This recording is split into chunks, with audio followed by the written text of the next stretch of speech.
मंच पर उपस्थित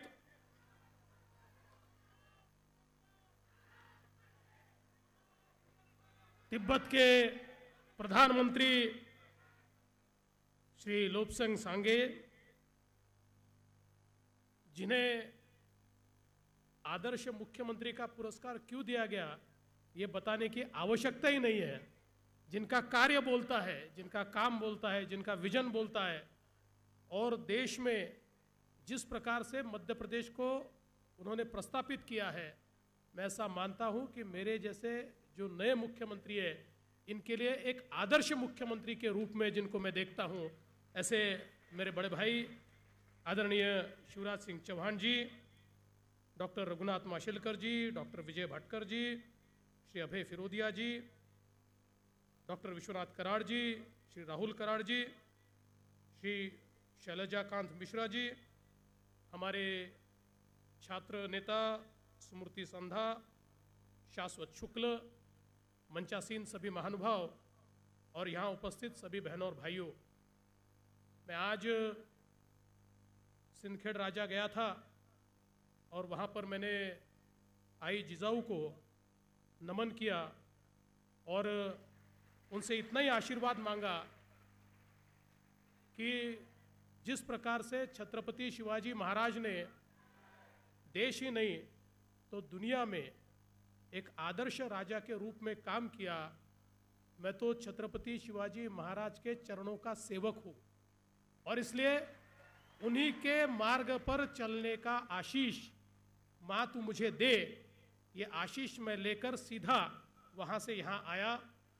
यहाँ आते समय चूँकि यहाँ की जो एयर स्पेस है उसमें हमारे फाइटर विमान उड़ रहे थे और इसलिए कुछ देर मुझे ऊपर में घूमना पड़ा और इसलिए मुझे यहाँ आने में विलम्ब हुआ। मैं शिवराज जी से माफ़ी मांगता हूँ। सच तो यह है कि शिवराज जी मध्य प्रदेश से यहाँ आए तो उनसे पहले मैंने यहाँ पर आकर उनका स्वागत करना चाहिए था, पर मैं नहीं आ पाया। पर मुझे विश्वास है कि अपने छोटे भाई की अड़चन को वो समझेंगे।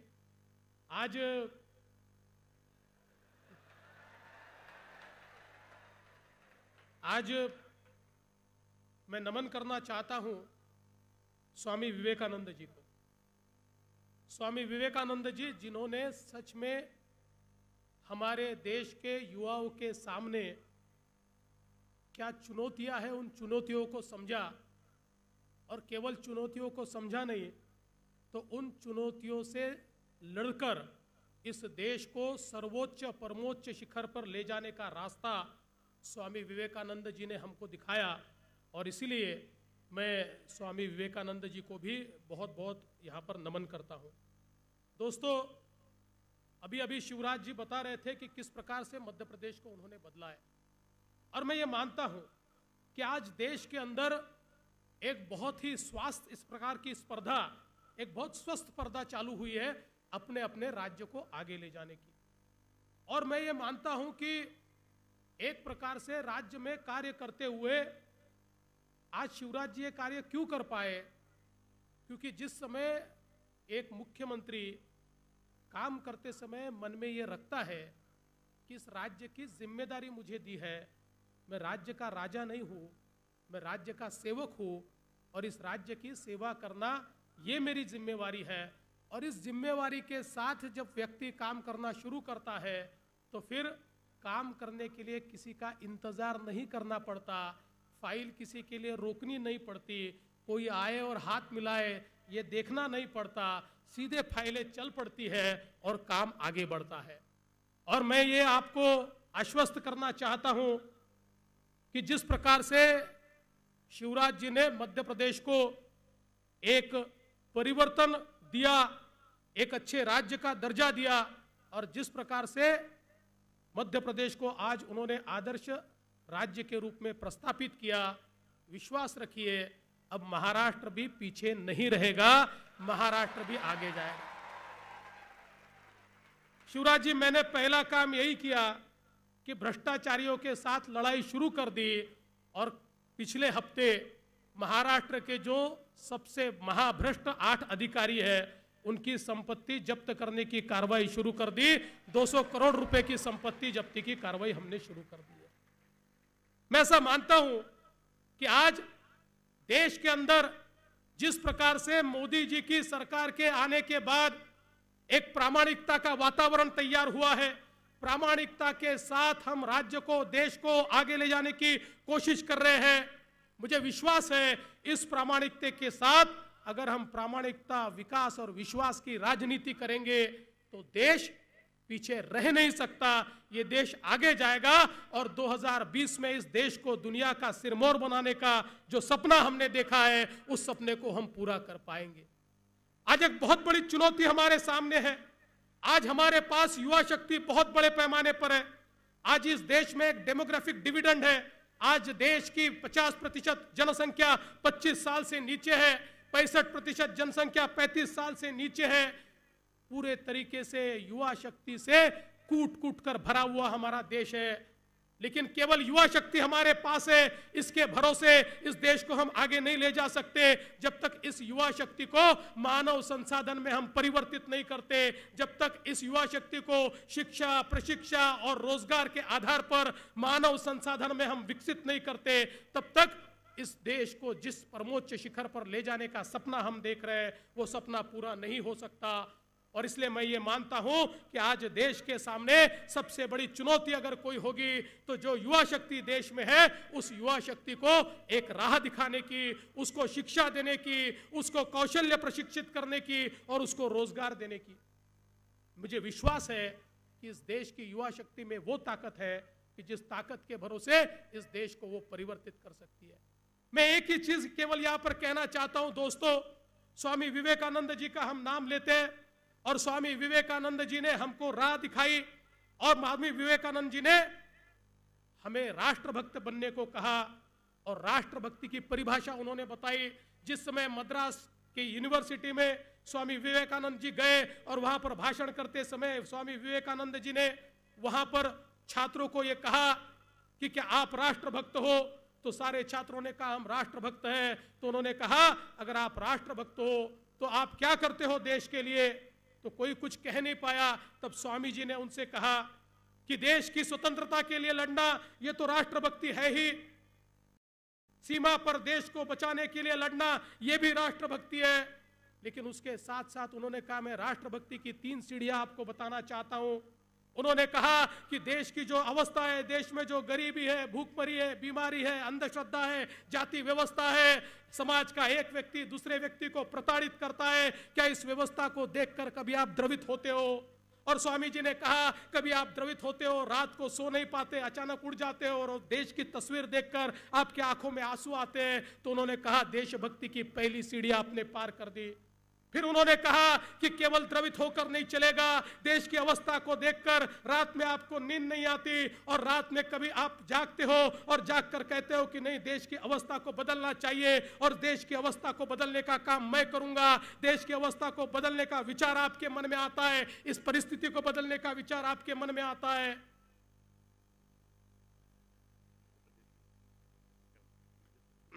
मैं अपने छोटे भाई देवन जी से माफी मांग रहा हूं इस बात के लिए कि 7:15 बजे यहाँ का वो बंद हो जाता है एयरपोर्ट, मैं जा नहीं पाऊंगा मेरे भाई, तो बड़े भाई को माफ कर देना और तुम खूब बोलना और खूब अच्छा काम करना। मेरी शुभकामनाएं, मेरी बधाइयां और आशीर्वाद भी। Thank you. जरूर एक बार जोरदार तालियां शिवराज जी के लिए हम लोग बजाएं।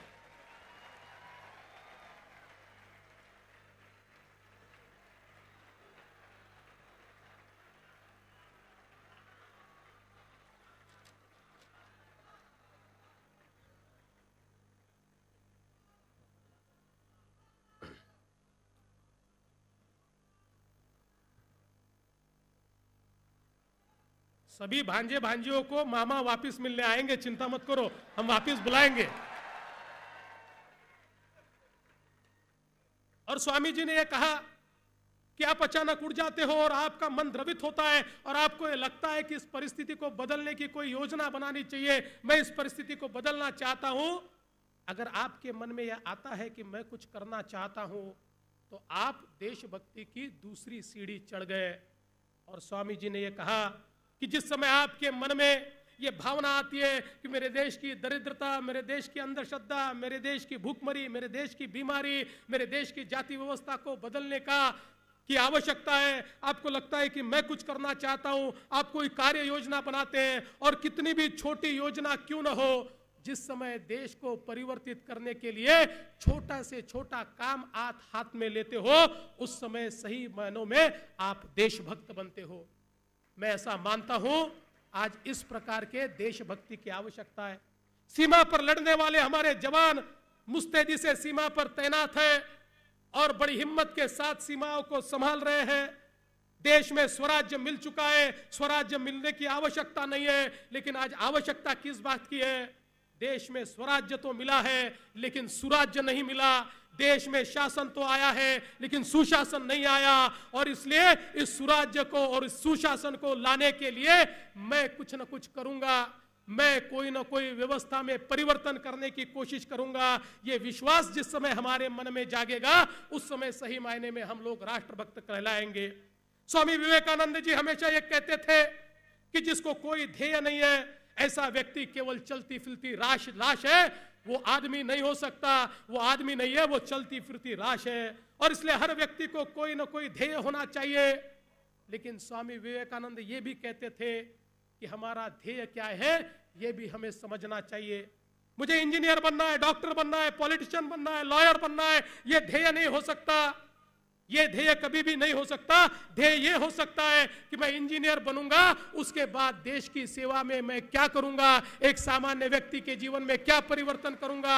मुझे नेता बनना है, विधायक बनना है, मंत्री बनना है, मुख्यमंत्री बनना है, ये ध्येय नहीं हो सकता। ये तो केवल माध्यम है, उपकरण है।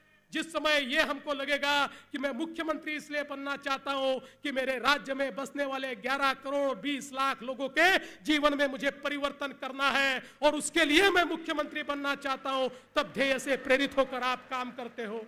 और इसलिए दोस्तों, मैं आपको इतना ही कहना चाहता हूं कि ये राष्ट्रभक्ति, ये देशभक्ति अगर हमारे मन में हमको जीवित रखनी है, तो आप में से हर व्यक्ति में ये क्षमता है कि आप समाज को परिवर्तित कर सकते हो, आप देश को परिवर्तित कर सकते हो।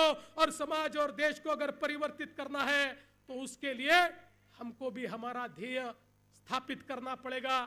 हमको भी ये तय करना पड़ेगा। जिस समाज ने व्यवस्थाएं खड़ी की, आज हम पढ़ पाते हैं क्योंकि समाज में से कोई व्यक्ति आकर एक कॉलेज खड़ा करता है, एक स्कूल खड़ा करता है। आज कराड़ जी ने यहाँ MIT खड़ी की तो अनेक लोगों को यहाँ पर शिक्षा की व्यवस्था हुई। तो समाज व्यवस्थाएं खड़ी करता है तो हमको पढ़ने को मिलता है, समाज व्यवस्थाएं खड़ी करता है तो हमको रोजगार मिलता है, समाज व्यवस्थाएं खड़ी करता है तो हमको जीवन यापन के अनेक साधन मिलते हैं। तो समाज जब व्यवस्थाएं खड़ी करके हमको समाज में जीने का अधिकार देता है, तो कोई ना कोई अधिकार जब हम पा लेते हैं तो उस समाज को वापस करने की इच्छा हमारे मन में तैयार क्यों नहीं होती? हम क्यों केवल अपने तक सीमित होते? हम क्यों इतने सेल्फ सेंटर्ड हो जाते हैं? मैं, मेरा परिवार, मेरे परिवार के आगे मुझे कुछ दिखाई क्यों नहीं पड़ता? और इसलिए आज ये संकल्प करने की आवश्यकता है कि स्वामी विवेकानंद जी ने जिस भारत की संकल्पना की, उस भारत को हम पूरा कर सकते हैं। युवा शक्ति हमारे पास है। इस युवा शक्ति को मानव संसाधन में परिवर्तित करने के लिए मोदी जी ने स्किल इंडिया का नारा दिया है, मेक इन इंडिया का नारा दिया है। ये जरूर होगा, लेकिन ये होते समय हमारे मन में समाज को वापस करने की भावना जब हम जागरूक करेंगे, तभी समाज के अंदर हम कोई ना कोई परिवर्तन कर पाएंगे। और जिस समय मेरे साथ साथ मैं समाज का भी विचार करता हूं, मेरे साथ साथ मैं देश का भी विचार करता हूं, ये सारे विचार एक साथ जब हमारे मन में समाहित होंगे, तो मैं आपको कहना चाहता हूं, भारत को परिवर्तित होने के लिए 10 साल की भी आवश्यकता नहीं पड़ेगी। 5 साल में परिवर्तित भारत और विश्व का सिरमौर भारत हम देख पाएंगे। मैं यहां पर अभिनंदन करना चाहता हूं छात्र संसद का। एक ऐसा प्लेटफॉर्म छात्र संसद ने उपलब्ध कराया कि जिसके चलते इस तरुणाई के मन और मस्तिष्क में क्या चल रहा है, ये दुनिया के सामने इस प्लेटफॉर्म के माध्यम से आता है। आपकी आशाएं, आकांक्षाएं, अपेक्षाएं ये रिजोल्यूशन के माध्यम से यहां पर आती है। और मैं आपको विश्वास देता हूं, जो रिजोल्यूशंस आपने यहां पर पास किए हैं, उसमें कुछ अपेक्षाएं आपने की है। आपने अपेक्षा की है पॉलिटिकल पार्टी से। मैं निश्चित रूप से आपको कहना चाहता हूं कि आपके अपेक्षा अनुरूप हमारी व्यवस्था काम करे, इस प्रकार का प्रयत्न हम करेंगे। आपने अपेक्षा की है कि जिस प्रकार से संसद में, जिस प्रकार से विधानसभा में कामकाज चलता है, वो कामकाज और जनता विमुख हो, निश्चित रूप से उसी प्रकार से हम कामकाज चलाएंगे। लेकिन सबसे बड़ी बात आपने जो कही है वो बात यह है कि बैक टू बेसिक्स। आज भी अगर हम लोग बड़ी बड़ी बातें कर ले और बड़ी बड़ी बातें करते समय आम आदमी को रोटी कपड़ा और मकान नहीं दे पाए, आज भी बिजली पानी सड़क नहीं दे पाए, तो ये सारी बातें किस काम की। और इसलिए जब तक ये बेसिक चीजें, छोटी छोटी चीजें आम आदमी को, आखिरी आदमी को हम नहीं देते, तब तक हमारे लोकतंत्र के ऊपर उस आम आदमी का विश्वास नहीं बैठ सकता। और मैं विश्वास के साथ कहता हूं, आने वाले 5 वर्षों में इस महाराष्ट्र के अंदर रोटी कपड़ा मकान बिजली पानी सड़क, इसका एक भी प्रश्न हम नहीं रखेंगे। आखिरी आदमी तक ये चीजें हम पहुंचाने का प्रयास करेंगे।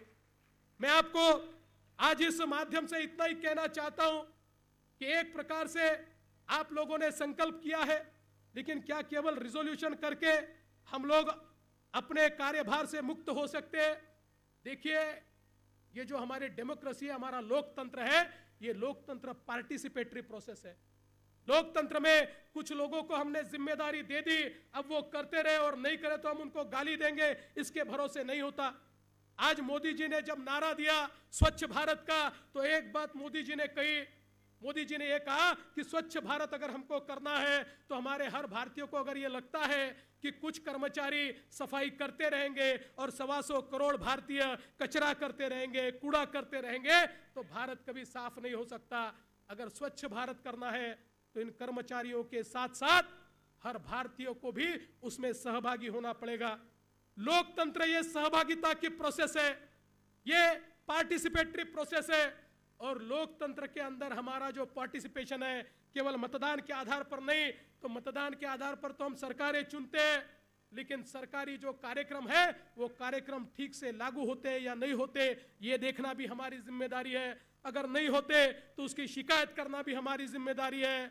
और अगर उन शिकायतों को सरकार नहीं सुनती तो उस सरकार को बदलना ये भी हमारी जिम्मेदारी है। जब तक हम लोकतंत्र के सजग प्रहरी नहीं बनेंगे, मैं तो कभी कभी मजाक में ऐसा कहता हूं कि प्रभु श्री कृष्ण ने हमारे थोड़ा सा भारतीयों का एक प्रकार से नुकसान कर दिया।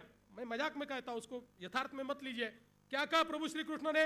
यदा यदा हि धर्मस्य ग्लानिर्भवति भारत अभ्युत्थानम अधर्मस्य तदात्मानं सृजाम्यहं परित्राणाय साधूनां विनाशाय च दुष्कृतां धर्म संस्थापनार्थाय संभवामि युगे युगे। मतलब जब जब समाज के ऊपर, धर्म के ऊपर, राष्ट्र के ऊपर संकट आएगा तब तक मैं जन्म लूंगा। अब हम लोगों को यह सच लगा और हम बैठे कि समाज के ऊपर, राष्ट्र के ऊपर और धर्म के ऊपर जब जब संकट आएगा तो श्री कृष्ण तो जन्म लेने ही वाले हैं, हमारी आवश्यकता क्या है? हम तो अपने स्वार्थ में अपना जीवन व्यतीत करें। प्रभु श्री कृष्ण ने जिस आने की बात कही है वो श्री कृष्ण खुद जन्म लेकर नहीं आएंगे। श्री कृष्ण जी ने यह कहा है कि जब तक समाज के ऊपर, जब जब समाज के ऊपर इस प्रकार से कोई ना कोई विपदा आती है, उस समय अपने भीतर के श्री कृष्ण को जागरूक कीजिए और अपने भीतर के श्री कृष्ण को जागरूक करके संभवामि युगे युगे, वो संभवामि युगे युगे आप बनिए और उस विपदा का सामना कीजिए।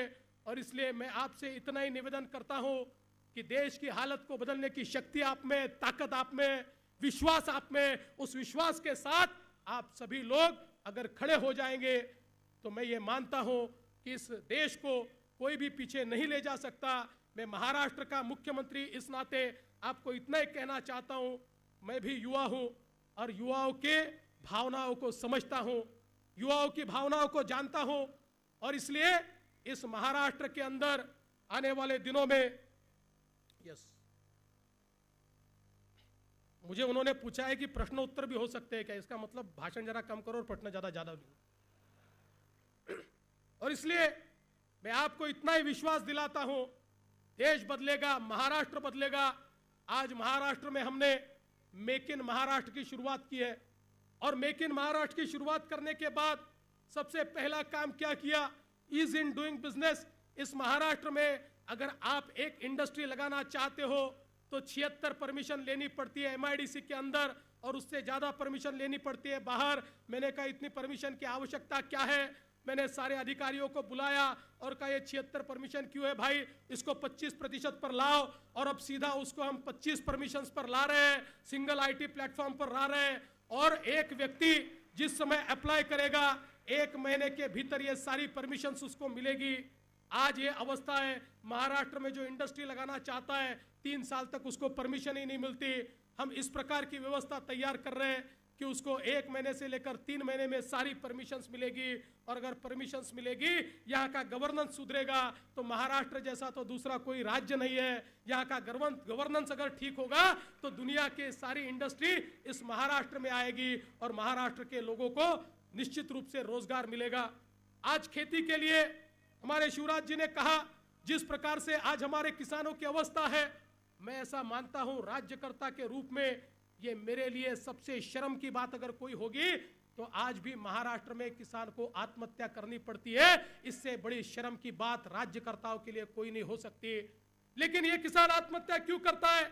वो आत्महत्या इसलिए करता है कि न उसकी खेती को पानी मिला है, न उसको बिजली मिली है, न वो कोई वहां पर फसल ले सकता है। एक फसल अगर वो लेता है और कभी बारिश गिरती है, कभी सूखा पड़ता है, उसकी फसल समाप्त हो जाती है, कर्जा मांगने वाले उसके घर पर आते हैं, कर्जा वापस कर नहीं पाता और इसलिए एक दिन निराश होकर वो आत्महत्या करता है। हमने ये तय किया कि केवल किसान की आत्महत्या के बाद उसको 1 लाख रुपए हम दे दे, इससे नहीं हो पाएगा। एक जान की कीमत 1 लाख रुपए से कभी वापस नहीं आ सकती और इसलिए हमने ये तय किया कि महाराष्ट्र की इस अवस्था को बदलना है। और इसलिए महाराष्ट्र में जो अकाल पीड़ित गांव है, 20,000 गांव ऐसे जिनमें लगातार अकाल पड़ता है, हमने ये तय किया इन 20,000 गांवों का अकाल हम समाप्त करेंगे और बहुत महत्वाकांक्षी योजना हमने हाथ में ली। और मैं विश्वास के साथ कहता हूं, पहले 1 साल में महाराष्ट्र के 5,000 गांवों को अकाल मुक्त करने का संकल्प हमने लिया है। और मैं आपको विश्वास दिलाता हूं कि 1 साल में 5,000 गांवों को अकाल से हम मुक्ति देंगे और आने वाले दिनों में 20,000 गांवों को अकाल से मुक्ति देंगे। किसान के खेत को पानी मिलेगा, किसान को बिजली मिलेगी तो कोई किसान आत्महत्या नहीं करेगा। हमारी प्रोडक्टिविटी बढ़ेगी, उत्पादकता बढ़ेगी, किसान को दाम मिलेगा और किसान भी शान से रहेगा। ये परिवर्तन महाराष्ट्र में आने वाले दिनों में आपको देखने को मिलेगा। और इसलिए आपसे भी निवेदन करता हूं कि आप जब वापिस जाए तो किसान भाइयों को ये कहे कि सरकार बदली है और सरकार ऐसी व्यवस्थाएं खड़ी करना चाहती है कि जिन व्यवस्थाओं के चलते आपको सम्मान से जीने का अधिकार मिलेगा। निराशा का दौर है लेकिन दौर बदल रहा है, एक नई आभा है, एक नई सुबह है। इस नई सुबह का आप भी आगाज कीजिए और किसान भाइयों को आप भी बताइए, उनकी निराशा को दूर करने का प्रयास कीजिए और निश्चित रूप से यह परिवर्तन होगा। दोस्तों, आज मैं इस मौके पर इस भारतीय छात्र संसद का बहुत बहुत अभिनंदन करना चाहता हूं। आप सभी का अभिनंदन करना चाहता हूं और जिस विश्वास के साथ आपने यहां पर ये सारे के सारे प्रस्ताव पारित किए हैं, उसी विश्वास के साथ इन प्रस्ताव के ऊपर सरकार रिस्पॉन्ड करेगी, सरकार प्रतिसाद देगी। इतना ही आज के मौके पर कहता हूं और फिर एक बार मैं आयोजकों का बहुत बहुत आभार व्यक्त करते हुए अपने शब्दों को विराम देता हूं। धन्यवाद। जय हिंद, जय महाराष्ट्र। बहुत बहुत धन्यवाद।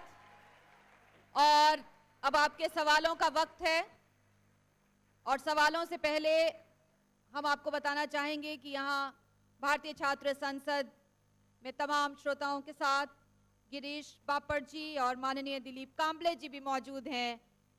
हम भारतीय छात्र संसद के मंच से आप दोनों महानुभावों का यहाँ पर स्वागत, अभिनंदन करते हैं तालियों के साथ।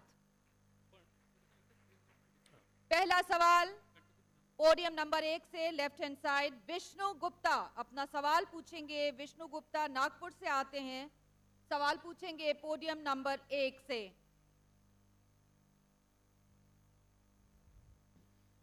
हेलो देवेंद्र जी, नमस्कार। नमस्कार। मैं नागपुर से विष्णु गुप्ता वैद्य, एक प्राउड वोटर आपके कॉन्स्टिट्यूएंसी से। सर, मेरा ये मानना है कि हम बोलते हैं कि स्टूडेंट को लीडर बनना चाहिए, पर हमारे ही महाराष्ट्र में लिंगडो कमीशन की वजह से यूनिवर्सिटी के इलेक्शन में अभी भी नहीं हो रहे, तो आप फ्री क्यों नहीं कर रहे उसको? मैं सर अखिल भारतीय विद्यार्थी परिषद का भी एक कार्यकर्ता हूं, तो उस नाते आपको यह आह्वान करता हूं सर कि आप एक देश के, इस महाराष्ट्र के युवा मुख्यमंत्री हैं, तो उस नाते मेरी ये अपेक्षा है कि आपने ये छात्र इलेक्शन आपने ओपन करना चाहिए, जिसके नजर से हम इस सिस्टम में इन्वॉल्व हो सके और आगे चलकर थैंक यू विष्णु, आपने बहुत सही बात कही। आपकी बात बिल्कुल योग्य है। हम भी इस राजनीति में नहीं होते अगर स्टूडेंट इलेक्शन नहीं होते। स्टूडेंट इलेक्शन एक ऐसा प्रोसेस है जिसमें हम लोकतंत्र में हमारे विद्यार्थियों की सहभागिता लेते हैं। ये बात ठीक है कि पिछले समय उसमें एक उसका विकृत स्वरूप सामने आया, लेकिन उस विकृति को दूर करके हमने चुनाव शुरू करने चाहिए, इस मत का मैं हूं। और निश्चित रूप से इस संदर्भ में हमारी सरकार जल्दी निर्णय करेगी। बहुत बहुत धन्यवाद। और अगला सवाल podium number 3 right hand side, Sumit हमारे साथ हैं। सुमित पुणे से ही आते हैं, अपना सवाल पूछेंगे। जल्दी से पोडियम पे पहुंचिए और संक्षेप में अपना सवाल करिए। सुमित। Good evening sir. मेरा क्वेश्चन है कि हमारा एजुकेशन सिस्टम इम्प्रूव करने के लिए आपकी गवर्नमेंट क्या स्टेप्स ले रही है? देखिए, बहुत अच्छी बात आपने कही है। दो चीज़ें इसमें करने की आवश्यकता है। एक तो हम लोग हमारे एजुकेशन सिस्टम को जब तक स्किल्स के साथ नहीं जोड़ते, आज हमारी अवस्था ऐसी है कि हमारे यहाँ पर हमारे जो कॉलेजेस है या डिग्रियाँ देने का कारखाना बन गए और वहाँ से बाहर निकले हुए व्यक्ति को रोजगार नहीं मिलता। और इसका प्रमुख कारण यह है कि जब तक हम इसको कौशल्य के साथ नहीं जोड़ते तब तक हम रोजगारक्षम युवा नहीं तैयार कर सकते। और इसलिए केंद्र सरकार के साथ अभी मिलकर एक बड़ी अच्छी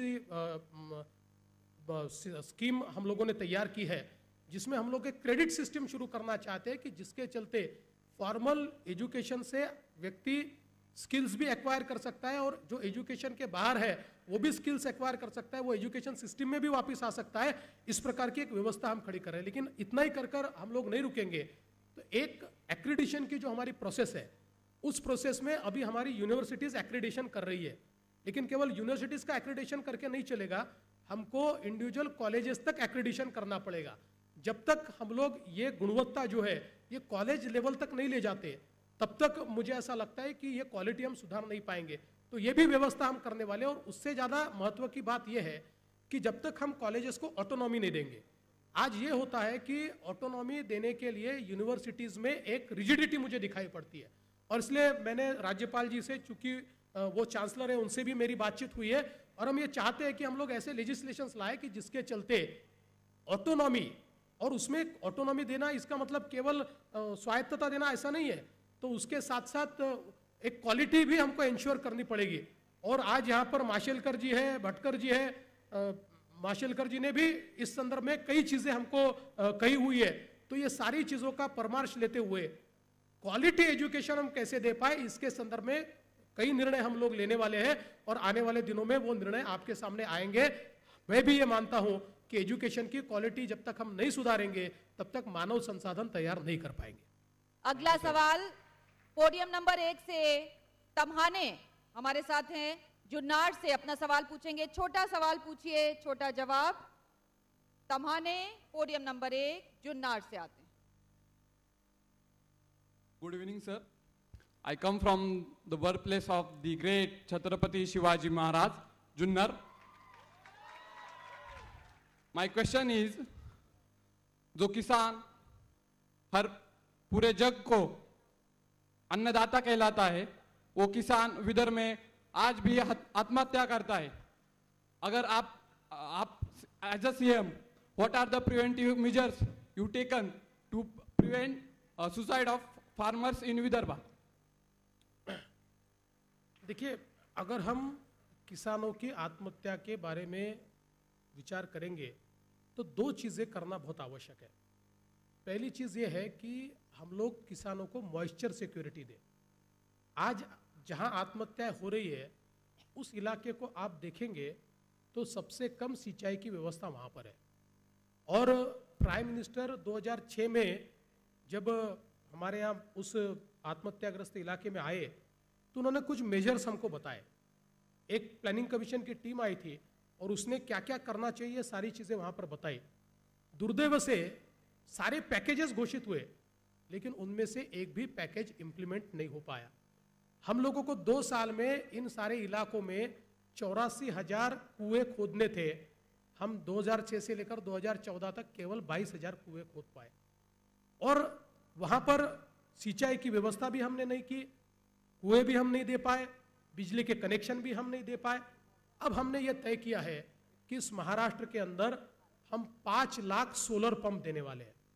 और ये जो सोलर पंप है, ये सोलर पंप का फायदा ये होगा कि इसमें शाश्वत बिजली मिलेगी। इसमें हमने स्कीम ऐसी तैयार की है कि किसानों के ऊपर उसका बड़ा बोझा नहीं पड़ेगा, और इन सोलर पंप के कारण वो सिंचाई की व्यवस्था कर पाएगा। और आज एक सिंगल क्रॉप के ऊपर केवल एक क्रॉप वो लेता है, और जब वो क्रॉप समाप्त हो जाता है, कभी बारिश होती है, कभी मार्केट गिर जाता है, तो उसके ऊपर कर्जा बढ़ते जाता है। और इसलिए उसको मल्टी क्रॉपिंग पैटर्न पर हम ले जाना चाहते हैं। और इस दृष्टि से हमने अभी पहला टारगेट विदर्भ में लिया है। और सबसे बड़ी बात हम क्या कर रहे हैं, केवल विदर्भ के लिए नहीं, एक जलयुक्त शिवार ऐसी योजना हमने तैयार की है। और हमने यह तय किया है कि महाराष्ट्र के जो गांव है, इन गांवों को हम सेल्फ सफिशिएंट पानी में बनाएंगे। उसमें कर क्या रहे, तो आज वहां पर पानी के जितने सोर्सेस हैं, वो सारे सोर्सेस हम मैप करके वहां पानी की उपलब्धता कितनी है, इसका एक वाटर ऑडिट कर रहे हैं। साथ में वहां पर सिंचाई के लिए कितना पानी लगेगा, पीने के लिए कितना पानी लगेगा, और गैर सिंचाई के लिए कितना पानी लगेगा, इसका एक ऑडिट हम कर रहे हैं। और इन दोनों की जो गैप है, उस गैप को भरने के लिए हम लोग ट्रीटमेंट वहां पर कर रहे हैं। तो ये जलयुक्त शिवार योजना जो हमने लाई है, कि जिसमें हमने कॉन्वर्जेंस ऑफ डिफरेंट स्कीम्स और कॉन्वर्जेंस ऑफ कमांड किया हुआ है, जिसके चलते मैं ऐसा मानता हूं कि एक मॉइस्चर सिक्योरिटी हम इस किसान को दे पाएंगे। उसकी प्रोडक्टिविटी बढ़ानी पड़ेगी, क्योंकि आज हमारी प्रोडक्टिविटी बहुत लो है। वो प्रोडक्टिविटी अगर हम बढ़ाएंगे तो निश्चित रूप से किसान को आत्महत्या नहीं करनी पड़ेगी। इस संदर्भ में हमारी सरकार ने स्टेप्स उठाए हैं, और आने वाले दिनों में आपको उसका रिजल्ट भी दिखाई पड़ेगा। और अब आखिरी सवाल हम लेंगे, पूजा विजय कुमार अपना सवाल पूछेगी पोडियम नंबर 4 से। पोडियम नंबर 4 से Pooja Vijay Kumar, right hand side podium.